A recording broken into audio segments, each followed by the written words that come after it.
Good morning all of you. BSc first year में inorganic chemistry की unit first चल रही थी।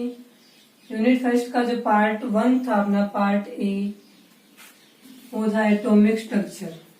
ठीक है, उस एटॉमिक स्ट्रक्चर के अंदर हमने पढ़ा था डी ब्रोगली वाला नेचर, डी ब्रोगली का सिद्धांत पढ़ लिया था। उसके अलावा सेकंड पढ़ा था हाइजेनबर्ग का अनिश्चितता का सिद्धांत। उसके बाद में थर्ड हमने पढ़ा था श्रोडिंगर वेव इक्वेशन। उसके अलावा हमने पढ़ा था एटॉमिक ऑर्बिटल्स। उसके बाद हमने पढ़ा था क्वांटम नंबर्स और उनके जो एप्लीकेशन है वो पढ़े थे।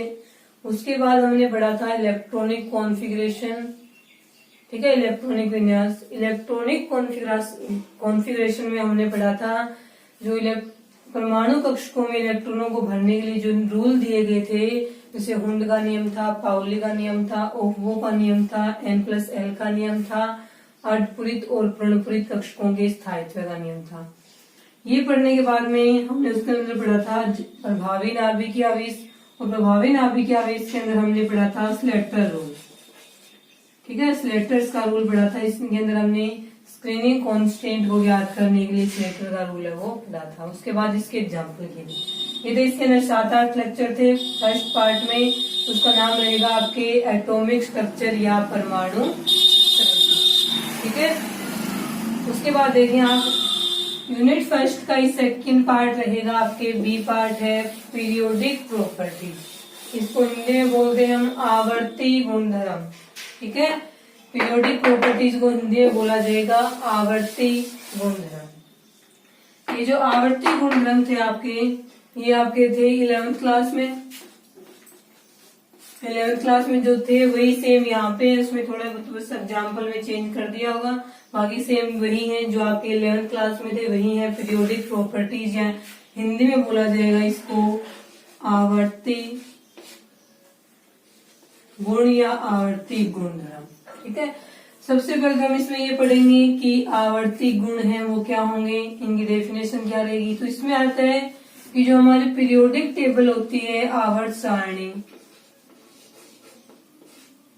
पीरियोडिक टेबल यानी कि जो हमारी आवर्त सारणी होती है उसके अंदर कितने आवर्त होते हैं, 7 तो उसमें आवर्त रहेंगे, और जो वर्ग है वो इसके अंदर होते हैं 18। ठीक है, आवर्त सारणी में जो आधुनिक आवर्त सारणी थी जो कि मोजले के द्वारा दी गई थी, उसने क्या बताया था कि उसकी आवर्त सारणी में 7 आवर्त होते हैं और 18 क्या होंगे, वर्ग होंगे। तो आवर्त कौन सी होती है, जो ये क्षैतिज हॉरिजॉन्टल पंक्तियां, हॉरिजॉन्टल लाइन होती है वो आवर्त कहलाएंगी, और जो ऐसे बने हुए होते हैं वर्टिकल वो क्या होते हैं, इसमें ग्रुप होते हैं। तो हॉरिजॉन्टल में जो आवर्त होते हैं उनकी संख्या 7 रहेगी, और जो वर्टिकल में लाइंस होती हैं उनको हम बोलेंगे ग्रुप, तो उनकी संख्या कितनी रहेगी, 18 या 18 रहेगी। उसके बाद हमने पढ़ा था इसके अंदर कि जब इनका इलेक्ट्रॉनिक कॉन्फ़िगरेशन लिखा जाता है, इलेक्ट्रॉनिक विन्यास, तो उसके अंदर बाएं से दाएं की तरफ चलते हैं। पीरियड में तो कहाँ चला जाता है, बाएं से दाएं की तरफ। आवर्त के लिए हम बोलते हैं कि आवर्त हॉरिजॉन्टल होते हैं, तो इसके अंदर हम पढ़ेंगे कि आवर्त में बाएं से दाएं की तरफ चलने पर, ठीक है, लेफ्ट टू राइट चलेंगे, इसमें लेफ्ट टू राइट। जबकि वर्ग होते हैं वर्टिकल, तो इनके लिए बोला जाता है वर्ग में ऊपर से नीचे की तरफ चलने पर, अपर से लोअर की तरफ जाना है तो वर्ग में ऊपर से नीचे की तरफ चलेंगे। ठीक है, तो यहाँ पे बोला जाएगा कि आवर्त सारणी में आवर्त में बाएं से दाएं, लेफ्ट टू राइट, तथा वर्ग में ऊपर से नीचे, अपर से लोअर की तरफ जाने पर उनके इलेक्ट्रॉनिक कॉन्फ़िगरेशन यानी इलेक्ट्रॉनिक विन्यास में क्या होता है, परिवर्तन होता है। एक एक इलेक्ट्रॉन क्या होते जाएंगे, बढ़ते जाएंगे इलेक्ट्रॉनिक विन्यास में, तो इलेक्ट्रॉनिक विन्यास क्या होता जाएगा, परिवर्तित होता जाता है। ठीक है, तो आवर्त में बाएं से दाएं की तरफ चलेंगे तो एक एक इलेक्ट्रॉन बढ़ता जाएगा, यानी यहाँ वाले ये जो एलिमेंट्स हैं जैसे ABCD, या फिर हम बोले कार्बन है, नाइट्रोजन, ऑक्सीजन, फ्लोरीन, नियोन, ये जो एलिमेंट्स हैं, तो आवर्त में बाएं से दाएं की तरफ चलते हैं तो इन सभी में एक एक इलेक्ट्रॉन बढ़ता जाएगा। कार्बन से एक ज्यादा नाइट्रोजन में, फिर एक बढ़ेगा ऑक्सीजन में, एक बढ़ेगा फ्लोरीन में, उससे एक ज्यादा होगा नियोन में। तो इसमें ये बोला जाता है कि आवर्त सारणी में आवर्त में बाएं से दाएं की तरफ चलने पर या वर्ग में ऊपर से नीचे की तरफ चलने पर इलेक्ट्रॉनिक विन्यास में एक क्रमिक परिवर्तन, क्रम से परिवर्तन होता है, यानी एक एक इलेक्ट्रॉन, ये ना यहाँ एक इलेक्ट्रॉन बढ़ रहा है, यहाँ दो बढ़ रहे हैं, ऐसा नहीं होता, क्रम से होता है। यहाँ एक इलेक्ट्रॉन बढ़ रहा है तो यहाँ से यहाँ जाने पे एक इलेक्ट्रॉन बढ़ेगा, यहाँ से यहाँ जाने पर भी एक ही इलेक्ट्रॉन बढ़ता है। तो इलेक्ट्रॉनिक विन्यास में क्या हो रहा है, क्रमिक परिवर्तन हो रहा है। इस क्रमिक परिवर्तन के कारण जो इन तत्वों के गुण होते हैं उन गुणों में भी एक क्रमिक परिवर्तन होता है, यानी वो गुण या तो बढ़ेंगे या फिर वो गुण क्या होंगे, कम होंगे। ऐसा नहीं होता एक में बढ़ गया फिर कम हो गया, बढ़ गया कम हो गया। क्रम से जैसे इलेक्ट्रॉनिक विन्यास में एक क्रमिक परिवर्तन होता है, वैसे ही इन तत्वों के जो गुण होते हैं उनमें भी एक क्रमिक परिवर्तन होता है। उन गुणों को ही जिनमें क्रमिक परिवर्तन होगा उनको हम क्या बोलते हैं, आवर्ती गुणधर्म कहा जाता है। ठीक है, तो तत्वों के विभिन्न गुणों में होने वाले क्रमिक परिवर्तन को हम क्या बोलेंगे, आवर्ती गुण या आवर्ती गुणधर्म कह देंगे। तो इसमें लिखा जाएगा कि आवर्त सारणी में क्षैतिज पंक्तियों को आवर्त कहा जाएगा जिनकी संख्या 7 होती है। आधुनिक आवर्त सारणी की बात हो रही है। और आवर्त सारणी में जो ऊर्ध्वाधर या वर्टिकल लाइंस होती हैं उन्हें ग्रुप कहा जाता है। और आधुनिक आवर्त सारणी में मॉडर्न पीरियोडिक टेबल में इनकी संख्या क्या रहेगी, 18 रहेगी। ठीक है, 18। उसके बाद में आता है कि पीरियोडिक टेबल में पीरियड में लेफ्ट टू राइट चलने पे, यानी बाएं से दाएं चलने पे, और ग्रुप में ऊपर से नीचे की तरफ यानी अपर से लोअर की तरफ चलने पे इलेक्ट्रॉनिक कॉन्फ़िगरेशन में एक क्रमिक परिवर्तन ऑर्डर्ड, ठीक है, एक क्रमिक परिवर्तन होता है जिससे इन तत्वों के जो गुण होते हैं उन तत्वों के गुणों में भी एक क्रमिक परिवर्तन होता है जिसे आवर्ती गुण या आवर्ती गुणधर्म कहा जाता है। तत्वों के गुणों में होने वाले इस क्रमिक परिवर्तन को ही तत्वों के आवर्ती गुणधर्म कहा जाता है। आवर्ती गुणधर्म क्या रहेंगे, पीरियोडिक प्रॉपर्टीज। ठीक है, यहाँ तक आ गई पीरियोडिक प्रॉपर्टीज क्या होती है उसकी बात हुई। ठीक है, उसके बाद देखें इसके अंदर क्या आएगा, कौन कौन सी पीरियोडिक प्रॉपर्टीज हैं जो हमें यहाँ पे पढ़नी है। वो आपके मेन 4 पीरियोडिक प्रॉपर्टीज हैं जो आपको पढ़नी है। यहाँ पे जो पीरियोडिक प्रॉपर्टीज है उसके लिए लिखा जाएगा कि विभिन्न तत्वों या एलिमेंट्स की पीरियोडिक प्रॉपर्टी है वो कितने रहेंगी, 4 प्रकार की होती है। ठीक है, 4 प्रकार में सबसे पहले आएगा आपके एटॉमिक रेडियस। फर्स्ट रहेगा एटॉमिक रेडियस यानी परमाणु त्रिज्या। ठीक है, इस एटॉमिक रेडियस के अंदर ही हम क्या पढ़ लेंगे, जो एटॉमिक रेडियस के विभिन्न प्रकार जैसे कोवेलेंट रेडियस है यानी सहसंयोजक त्रिज्या है, मेटालिक रेडियस यानी धात्विक त्रिज्या है। इसी के अंदर हम पढ़ लेंगे आयनिक त्रिज्या। ठीक है, तो इसी के अंदर क्या पढ़ लेंगे हम, साथ में आयनिक रेडियस भी पढ़ लेंगे। और आयनिक रेडियस में जो 2 प्रकार के आयन्स होते हैं, केटाइन और एनाइन, उन दोनों के रेडियस को यहीं पे पढ़ लेंगे इसके साथ में। कंप्लीट होने के बाद में सेकंड अपने को पढ़ना है आयोनाइजेशन पोटेंशियल, या फिर इसी को हम बोल देंगे आयोनाइजेशन एनर्जी।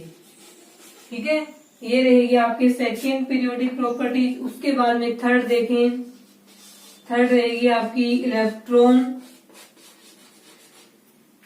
एफिनिटी, इलेक्ट्रॉन बंधुता।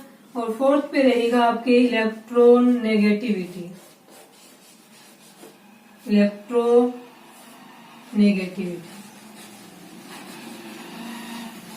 ठीक है, इसको शॉर्ट में हम बोलते हैं EN इलेक्ट्रोनेगेटिविटी, इसको बोलते हैं EA इलेक्ट्रॉन एफिनिटी, और इसको बोला जाता है IE या फिर इसको बोल देंगे हम IP आयनाइजेशन एनर्जी या आयनन पोटेंशियल।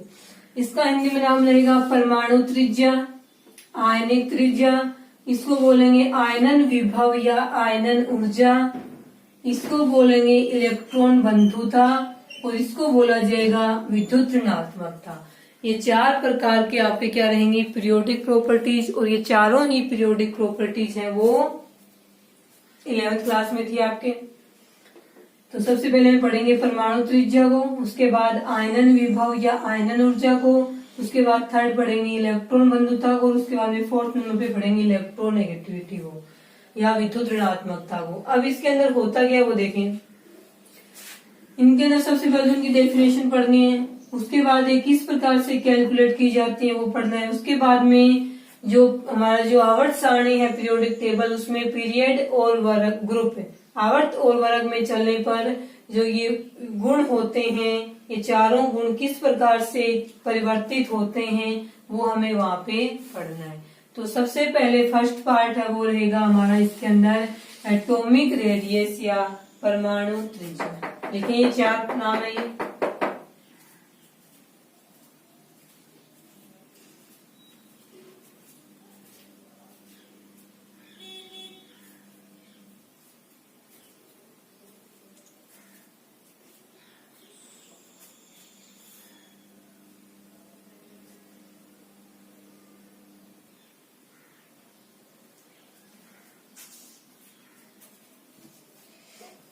फर्स्ट रहेगा एटॉमिक रेडियस या परमाणु त्रिज्या।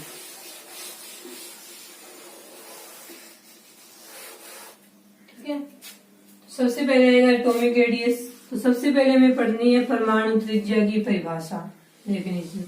तो ये रहेगा अपना एटम, एटम में ये रहेगा न्यूक्लियस नाभिक, और नाभिक में रहेंगे न्यूट्रॉन और प्रोटॉन, और ये इसका रहेगा ऑर्बिटल, क्योंकि परमाणु में नाभिक के चारों ओर का जो वर्ताकार स्थान होता है उसे हम क्या बोलते हैं, एटॉमिक ऑर्बिटल बोलते हैं। एटॉमिक ऑर्बिटल में क्या होते हैं, इलेक्ट्रॉन प्रेजेंट होते हैं।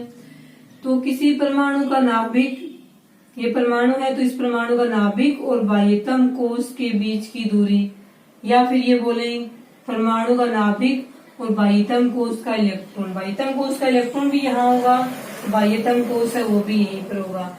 तो ये जो बीच की डिस्टेंस होती है इसे ही हम क्या बोलते हैं, एटॉमिक रेडियस है वो कहा जाता है। इसे स्मॉल आर से भी प्रदर्शित कर सकते हैं और कैपिटल आर से भी प्रदर्शित कर सकते हैं। यही क्या कहलाएगी, इसमें एटॉमिक रेडियस है वो कहलाएगी।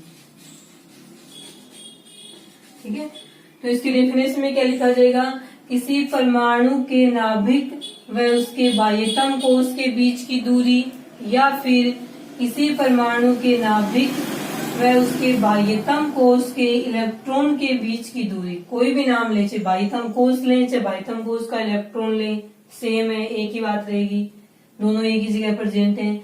तो किसी परमाणु के नाभिक व उसके बाह्यतम कोश के बीच की दूरी को उस परमाणु की परमाणु त्रिज्या कहा जाता है।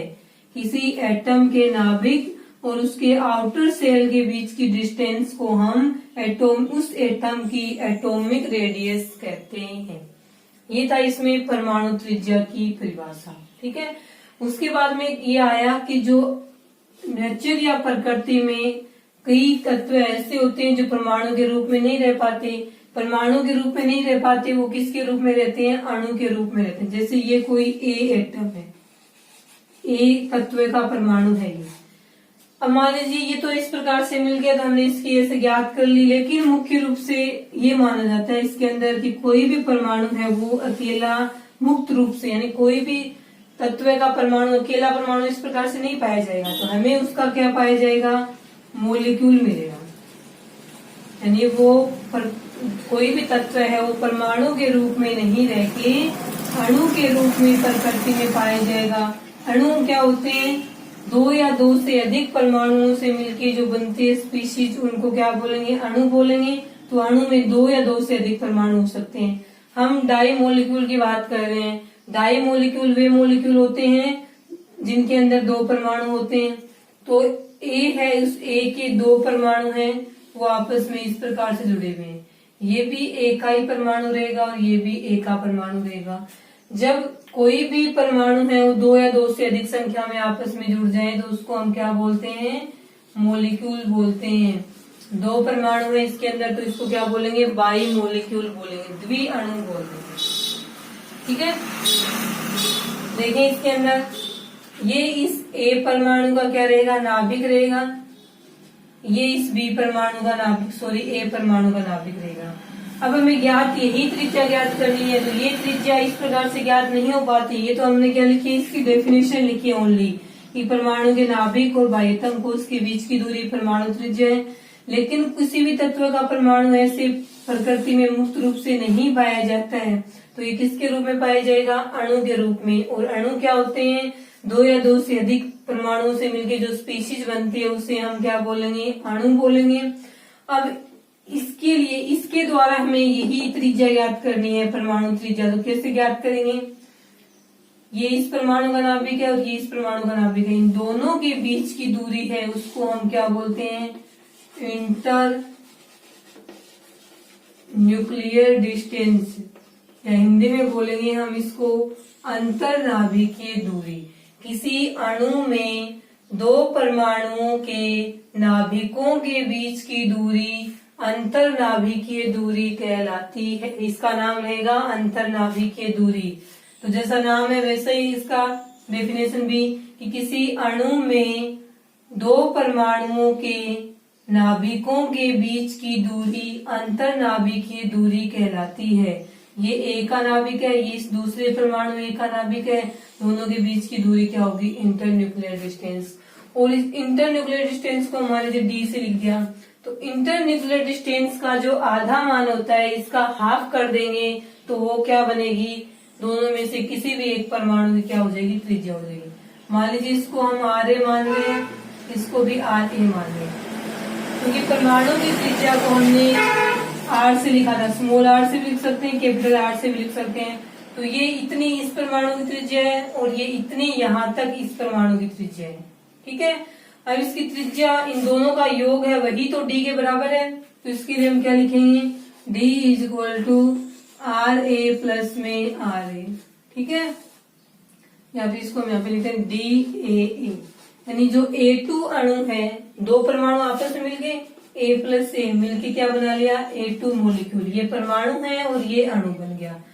अब ये जो A2 का अणु है, उस A2 अणु की अंतर नाभिकीय दूरी को हमने DAA लिख दिया, दोनों A के नाभिकों के बीच की दूरी। ये किसके इक्वल रहेगी इतनी दूरी, RA इस परमाणु की त्रिज्या और RA इस परमाणु की त्रिज्या सेम है, तब RA मान लिया हमने। तो RA जुड़ के क्या बन जाएगा, 2RA बन गया। ये यहीं पे रहेगा DAA। उसके बाद में क्या आता है, ये 2 इस साइड जाएगा, ये गुणा में है, मल्टीप्लाई में इस साइड जाएगा, भाग में लिखा जाएगा।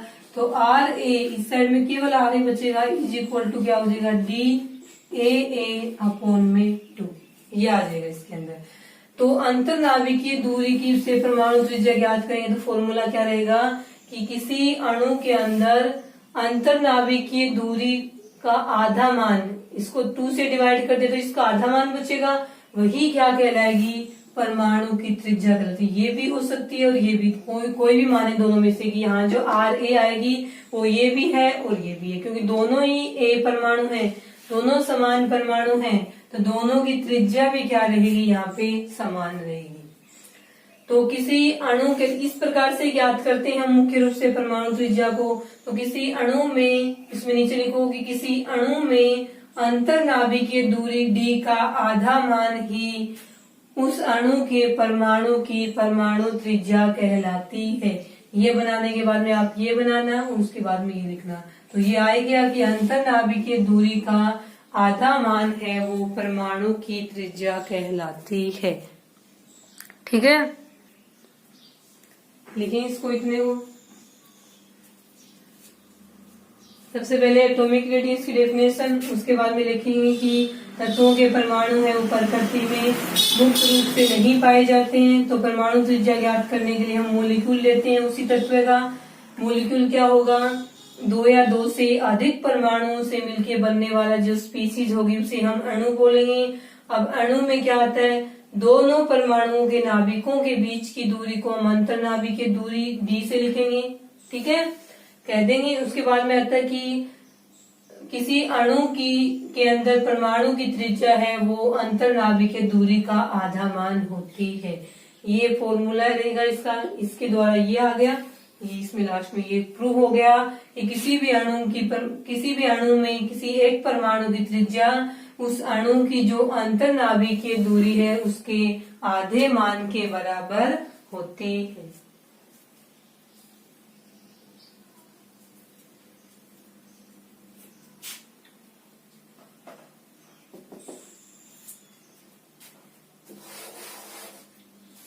अब इसी के अंदर एक लाइन और लिखो आप, है ये भी रेडियस लेकिन ये किसकी रहेगी, धात्विक त्रिज्या है।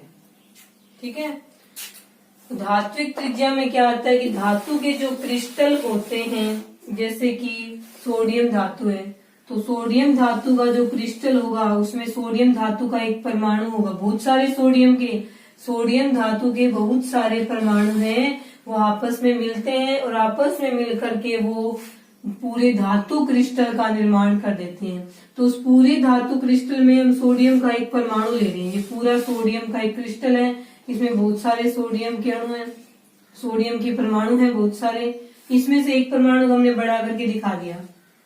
इस परमाणु में सोडियम के परमाणु में ये बाह्यतम कोश है और ये सोडियम का नाभिक है, नाभिक में न्यूट्रॉन और प्रोटॉन है, तो ये धातु है सोडियम। तो इस धातु का जो परमाणु है उसके नाभिक और बाह्यतम कोश के इलेक्ट्रॉन के बीच की दूरी को क्या बोल देंगे, है ये भी परमाणु त्रिज्या लेकिन ये धातु है सोडियम, तब इसको क्या बोल देंगे, धात्विक त्रिज्या बोलेंगे। सबसे पहले तो ये परमाणु त्रिज्या है क्योंकि ये भी सोडियम का क्या एक परमाणु है। अभी धातु है सोडियम, तब इसकी त्रिज्या का नाम क्या आ जाएगा, धात्विक त्रिज्या आ जाएगा।